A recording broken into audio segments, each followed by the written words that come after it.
We are now joined by Jake Palomaki, assistant coach here at Penn State, work with the hitters and the infielders. First and foremost, thanks so much for giving us a little bit of time this morning. I want to get into, first and foremost, this is a new space for you guys in this facility. Kind of talk about the space in here in the indoor, the cages, how you guys kind of utilize it to get hitters better. Yeah, so we have the full space all the time. We have 2 cages in here, bunch of machines, probably 6 or 7 different machines. We have a black box back there that's self-feeding, so guys can come in without anybody else and just kind of get their work in. We have hit tracks there, TrackMan set up, and then a weight room there. So we do a lot of hitting movement prep. So before they hit, they'll get into their med ball work, they'll get into their banded work, kind of ISO holds, single leg stability stuff, just to kind of prep them to come in and use the space efficiently. And then they have post work too, stretching, opening themselves up, making sure they're moving as efficiently as possible. So I'm glad you bring that up, because how important is movement and kind of having efficient movements when it comes to building a swing and kind of building the engine of a hitter? Yeah, it's everything, right? Like, we want to move in the weight room just like we move in the cages. If we're not moving in the weight room like moving in the cages, then a lot of that work outside of pure strength is useless. We want everything to translate and be as dynamic in the cages as possible, and just make sure that they're able to repeat it and do it every single day. Obviously, baseball is one of the hardest sports in the game, or sports in general, but this game's really tough on a lot of guys. So. And then how do you go about building kind of the plan and the movement for individual guys? Because, you only have a handful of coaches. You got 20 plus hitters. Yep. What's it kind of look like to kind of help guys and lead them in building out individual plans to make sure every guy's getting better? Yeah, so we have a lot of testing. We have FMS testing, which is just basically how they move in different patterns, and then force plates. We use a lot of that data, and can translate into the cages. So every guy will have a thing they're trying to open up with it, whether it's hip, shoulder, ankle, just to kind of get them moving efficiently in the box, but also then a swing thought as well, so that they're trying to pair those two together and try not to overwhelm the hitter and the player with data and information, but keep it simple and compact so that they can get better, figure out how to do it, and then move on to their next thing and hopefully end up mastering the full product by the end. But it takes, obviously, as you know, a great deal of time. Yeah, and how do you go about then, like, kind of making sure they're staying on what's important today, right? Because with so much, so many resources, so much information, so many different things they can be focused on, how do you kind of keep them on track of like, hey, today, it's not about the mechanics, Sure. we need to work on, approach or this and that. How do you kind of keep them focused and making sure they're staying on the right path? Yeah, so we have 3 kind of buckets we put our days into. We have skill acquisition, that's slower and a little bit more drill oriented, getting your feels going. And then skill development is when we're going to push you a little bit of overtraining, try to put you in a more difficult environment than the actual game. And then we have competition, where it's me versus you. You either get it done or you don't, and we go from there and try to make our hitters understand that this is what we're doing today, this is what we're doing tomorrow, this is how we're building it out, so that they understand that there's days to get more swings and feel stuff, and then there's days where you're just going and competing against the guy on the mound. And then how do you go about break down some of the, like, maybe the drills when we're looking at things like if a guy needs bat speed? How do we evaluate that? And because we've had this conversation a lot with different coaches about, like, is there a diminishing return with bat speed? Sure. Where maybe there can be too much, right? Obviously there's a floor to catch up to certain pitches, especially at this level. But how do you go about, like, hey, this is some of the drills we need to work on here, but we don't want to get too far where now we're chasing the wrong thing? Sure. I think it comes down to the hitter you are and the player that you are. We put our guys into 4 buckets: an animal who can do it all, a gorilla who's a lot of slug, you have your grinder who just grinds out at bats, and then you have your speedsters who just kind of puts balls in play, create havoc. Having the self-awareness to understand who you are as a hitter is where what we attack first. Once you understand who you are, all right, now what do you do well in that realm, and then how do we get you to do it more often? So if we're going at bat speed, we use blast. So blast motion is a lot of where we get our data for that. Our smaller speedster guy, we're not too worried about bat speed, right? If his floor is fine and he's able to produce enough bat to ball with that bat speed, we're not probably going to touch that. But if it's dragging behind and he can't get his barrel on time, that's probably when we implement a bat speed program. We'll use our weighted bats, overload, underload, regular bat, max effort, low effort, trying to get them feeling what that is. And a lot of hitters, it's a good feel for them too. Like, some guys are max effort, and that's too much effort for a big guy who's a gorilla that slugs. Maybe if he puts his effort level down to 80%, maybe he gets on the barrel a tick more, and now that all those numbers go way up just because he's not trying so hard. So kind of balancing that act and understanding who the hitter is, and then kind of going from there. And then taking some of those things into kind of challenging practice environments. You mentioned that a little bit. Walk us through kind of what the messaging is on those days, because they can be frustrating, which is sort of the goal, right? To kind of put them in a tough position and maybe not make it easy to succeed. And then also walk us through what those days look like. What type of things are you doing to kind of challenge them in practice? Yeah, I mean, our messaging's the same as every day, right? We're going to compete. We're going to work as hard as we can, and we're going to be there for our teammate. We have posted all over the wall, are you being a good teammate? Did you have good energy today? Those two are the biggest things for us in the cages and also as a team.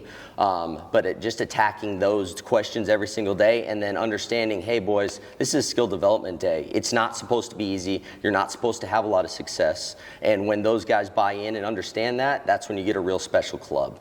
But we'll do a lot of double machine that's set up here, fastball slider, not tell them what's coming, but then we'll change approach as well. Hey, you're just hunting fastball here, or you're just hunting the breaking ball here, and then kind of go bouncing back and forth and understand where to look, where does it start, is it ride, is it sink, is it cut, just simple things like that will be kind of the language we use, and we use a lot of different terms as well. Break down a little bit of what success looks like on those days for a guy, because a lot of times people think of practice they should be barreling everything, right? BP, the traditional, if you think about it, guy from 40 feet away, I should be barreling everything. You put them in an environment where you're giving them fastball slider off a machine, they don't know which one's coming. That's difficult. That's what you see in the game. And hey, if you go 1 for 4 in a game, it's not a bad day at all. So what does kind of success look like in here for those guys on a day when you're really challenging them like that? Yeah, so we have 2 questions we ask before we even talk about swing. Were you on time? Did you swing at a good pitch? If those both aren't yes and yes, we're not worried about your swing. So yesterday, we was our first day kind of attacking them with double machine and randomizing stuff. We're just worried about swing decision. Were you on time? Did you swing at a good pitch? Praising the good swing decision, praising being on time and not the result, right? Process over results is what we're really trying to attack those days, because if you're not staying on the positive those days, then they can get very negative very quick. And as you know, you'll lose guys as that happens. And then just break down for me a little bit, as simple as you can. What are kind of some of give me maybe 2 or 3 things that are important components that make a good hitter? So we start all our guys in the fall from launch. So like if we feel if you can't get to your launch spot and where you fire from, then it doesn't really matter what you do before that if you're not getting in the ground, using the ground. So I would say launch is the biggest thing. Another is rhythm and timing to that spot. How do you time up the pitcher and what's your move look like? And then your barrel control. What do you do with the barrel, and can you put the bat on the ball when you have to, and are you adjustable? Those are 3 or 4 things we kind of look for, but we build it from the ground up, because if you're not using your legs, you're not using your lower half, you're not rooted in the ground, then we can't really do anything.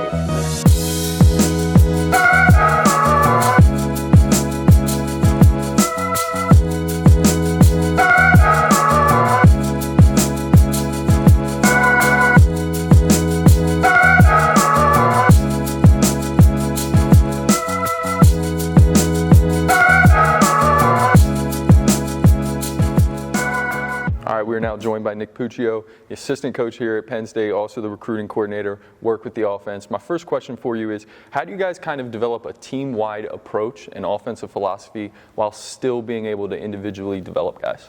I think that a lot of it starts with your personnel, right? And every year you kind of go into the year and you have a different group, right? So it depends on what your personnel is. And, from our standpoint, we like athletic guys with really good upside, probably how we go about it during the recruiting process. But one of the biggest things that when we get here, it's learning, first of all, what our guys can do, right? But then also starting to implement our philosophy and our systems with each guy, right? So we put guys in basically 4 buckets, and we call one group the animals. They're your top of the food chain, right? They can hit for power, they can hit for average, they can steal bases. They're top 5 round picks, like they're your guys, most talented players, right? And then you have your gorillas that are your slug, on base percentage. Those guys are trying to hit the ball over guys' heads, right? And then you're also going to have your speedsters, who are pretty self-explanatory, right? Bunt, base, hit, get on base, and keep the line moving for those animals and those gorillas. And then you're going to have your grinders, who are your guys who kind of do everything right and do a little bit of everything, right? I think within that whole context, though, we're always talking about your mindset. Like, everybody has to have a little bit of grinder in them, right. So again, we harp on guys from a two-strike approach. Like, we spend a lot of time on that as a program, because it's a big belief of ours. Like, even those gorillas, right? Like, those guys are going to be guys who, they might punch out a little bit more than some of those speedsters, right? But those walks have got to be up there right along with it. We want some on base to go with it as well. So I think it's getting guys to understand who they are, and also evolving it, right? Because you'll have a freshman in here who comes in and could very well be, a speedster type guy, and then next thing you know, he evolves his junior year. He's an animal, because he puts the work in, and now he's hitting the ball over the fence, and now it's a 20 stolen base guy, 12 home run guy, because he developed within the program, right? But I will say this, we make all of our guys still kind of have some concepts of what every guy does, right? So we're out there working on base running. Everybody's doing base running, and whether we're doing some different things like vaulting, we got all of those guys out there doing it. Whether you're a gorilla who's going to steal 4 or 5 bases, or you're a speedster who's going to steal 30, right? And then you're also going to have guys are bunting every day, like every one of them. Like, it's always, we're trying to build the toolbox. So we're not only trying to say, hey, this is who you are, but we're trying to develop you as well and get you to grow as a player and evolve, so you can be that best version within our program. So how do you then go about creating the buy-in from all of those guys, right, to the stuff where, hey, coach, I'm a gorilla. Why am I back here bunting at practice? How do you create that buy-in so everybody's focused on the right things and working hard to kind of, meet the team goals? Yeah, so one of the biggest things going into this year was, okay, what's important to us? How are we going to work on it day in and day out? How are we going to track it, and how are we going to hold the guys accountable for it? And doing it over the course of 9 months, right?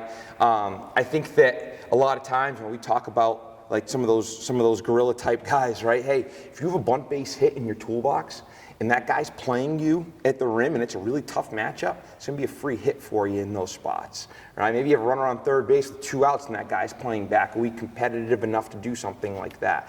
And then you get him in a competitive environment, where maybe we're doing some type of bunt scrimmage out there and it's a full team out there and it's competitive, and you got a guy in a spot and we're keeping score and the guys are probably playing for something, and that dude needs to get something down there or his team doesn't win that day. So it's as much as valuable in that arena as it is when it's game day, like this might have to come into play. All right, it might be a free RBI for you. It might be a free hit for you, right? So some of the biggest things that we talk about is that we are going to hold guys accountable for everything because it's important to us. And as coaches, we're going to hold ourselves accountable for following through, making sure that we do this for 9 months and stay on them from that standpoint. It's really important, right?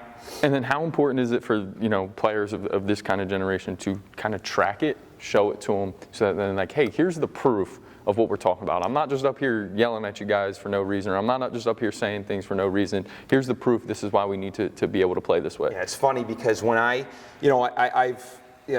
my last 2 stops, when I was at Northeastern and then obviously here at Penn State, and when you start working with different staffs, everyone's got different ideas, right? So, I go back to my first year at Northeastern, and Mike Glav's the head coach there. I was running the offense there, and I'm like, hey, this is how I want to do it. But I wasn't just going in there and saying this is how I want to do it. It was, hey, want to do it this way. Here are the numbers why. Because it also creates curiosity from my standpoint. Like, are we doing this right? There was a stat that we talk about because we have our benchmarks that we want to talk about. And one of the stats that we talked about last year that historically speaking has been like, if we do this, we win our games at a 70% clip. we were around 500 last year, and I was like, man, maybe we don't talk about this anymore.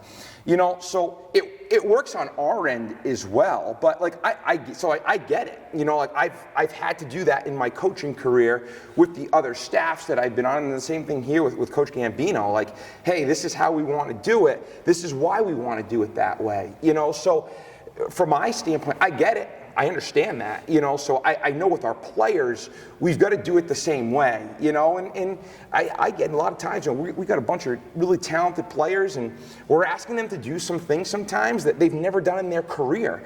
So we've got to make sure on our end that, hey, like, I get it, but this is why we're going to do it, and trust us, it's going to make us a better player, And then talk to me a little bit about like kind of implementing it, a lot of it in the fall, and then taking it to the spring, right, to the competition season, and kind of how it looks a little bit different for you guys, because now you're getting into the competition season, and you probably have to make some adjustments depending on how things are going, who's in the lineup, and things like that. How do you guys kind of break that down, and how does the mindset maybe switch a little bit from kind of the coaching standpoint when you get to the spring season? Yeah, I think you're always evolving from that standpoint, right? Like you have your ground layer, which is what you're built on every year. Like, right now we're out there installing our offense, installing our bunting game, installing the running game, talking about situational baseball, and we spent a ton of time on that. Just not only us, like understanding how they think, but understand how we think and how we want it to look.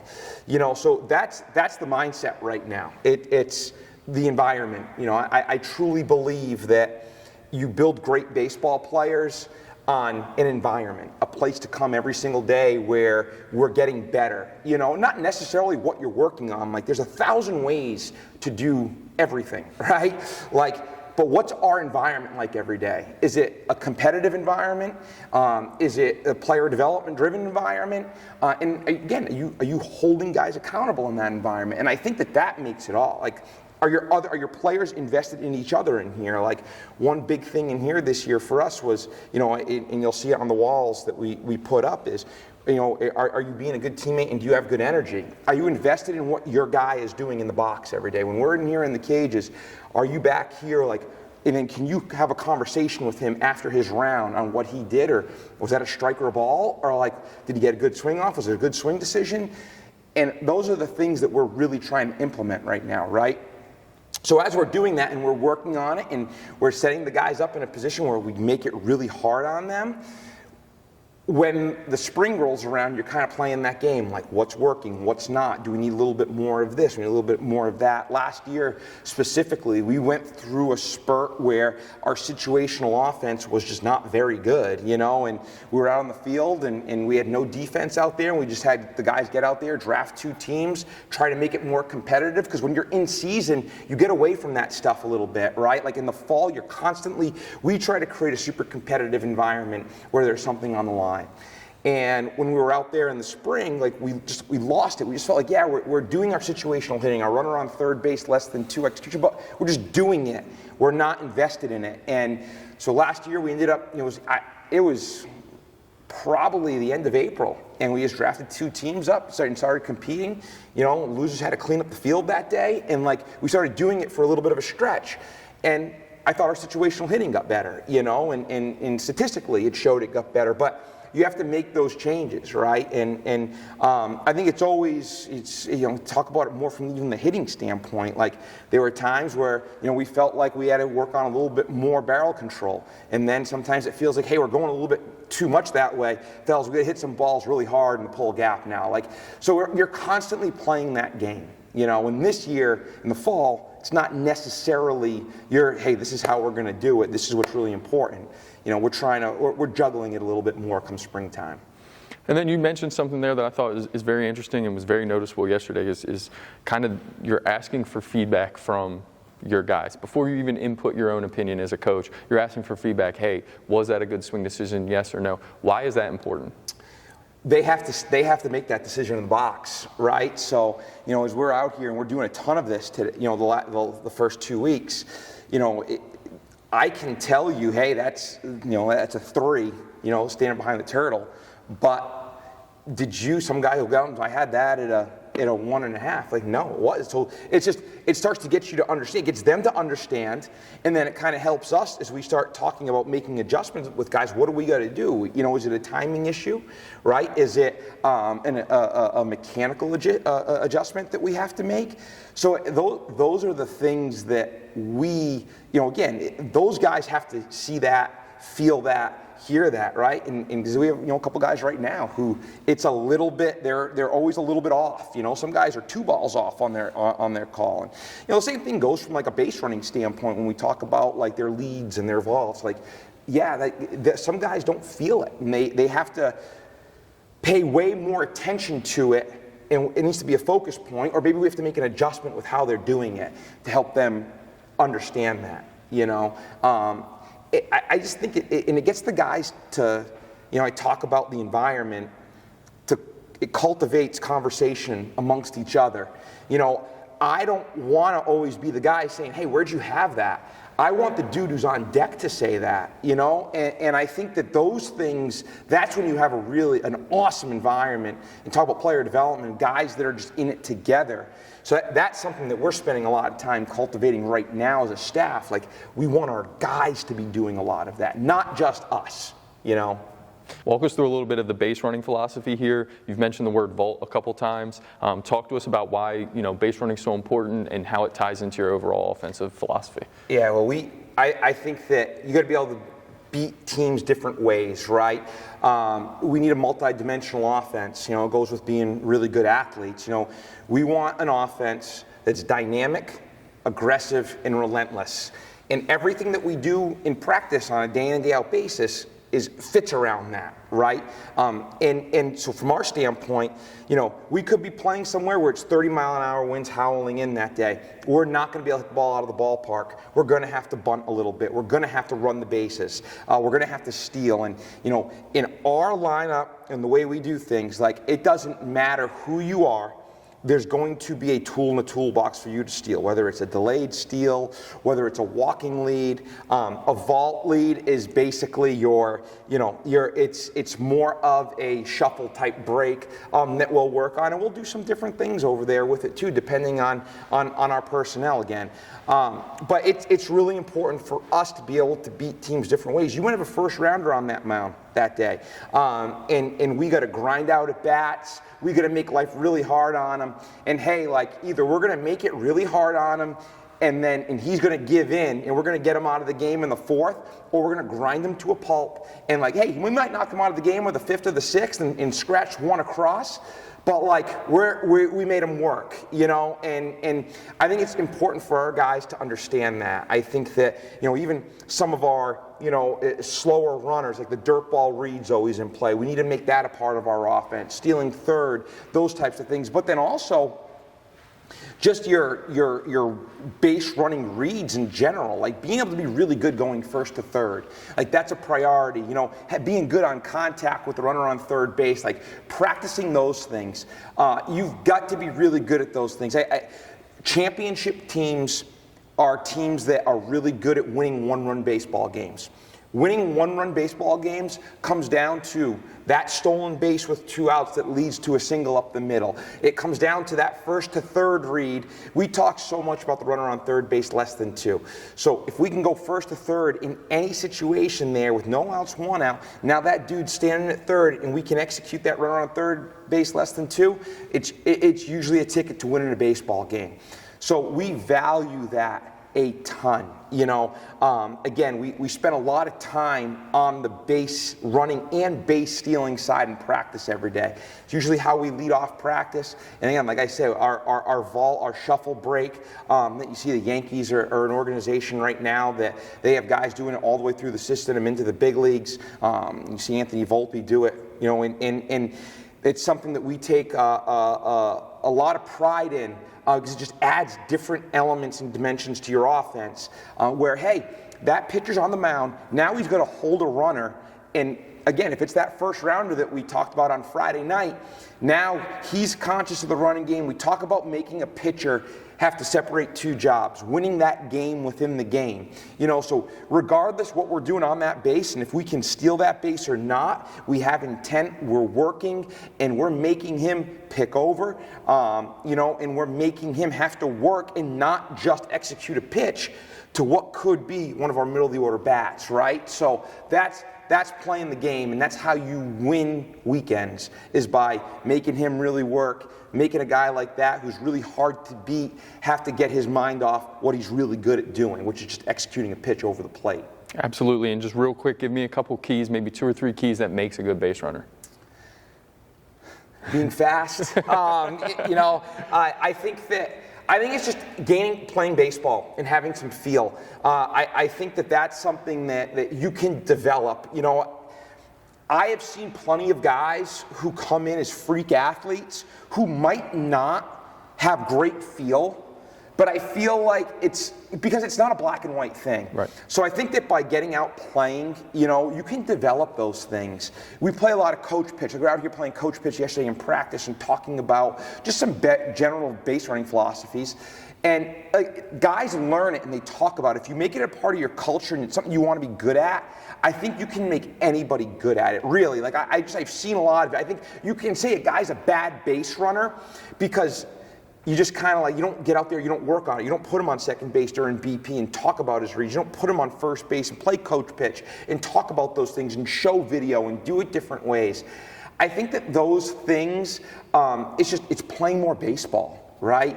And that's how guys really get a feel for it, and for me too, I like a lot of times, usually guys first year in our program, guys their second, third year is when they really start to grasp it, use different types of vaults and different types of leads. I like when we ship them the summer ball, getting them somewhere where they're going to get the green light and hey dude, you because we set goals for them, right? So hey, you were a guy that stole 3 bases last year. We got to get you closer to 10. That's it. And it's getting better at delays. It's getting better at a vault. We need to find different ways to do it. You got to go to summer ball and do that, right? Or maybe it's that dude that's that 6'5" runner and he stole 7 bases, and it's dude, we got to unlock this a little bit more, And I think it's important to let them kind of go on their own too and figure some of those things out. And because basically, you have your fall here with us, where you're introducing it and you're developing it. Then you're right into the spring, and you got to be able to build that trust with those guys to give them I think we give the guys the green light a bunch, and you got to build that trust for them to earn that green light, right? A lot of times they got to go to summer ball, and that's their full year, and then they're back that fall. It's oh, he gets this now. And then that sophomore year, whatever it might be, junior year, it's okay, he kind of unlocks some things. Because it does take a little bit of time to understand the concepts and what you're doing, and it's not always the case, but listen, in my opinion, it's good base runners, whether they're a burner, whether they're an average runner or below average runner, it's just playing more baseball and getting out there and being put in situations where they were allowed to fail, and then they learn from those mistakes and they're able to succeed. Well, we really appreciate the time. It was a lot of fun talking ball with you. Awesome.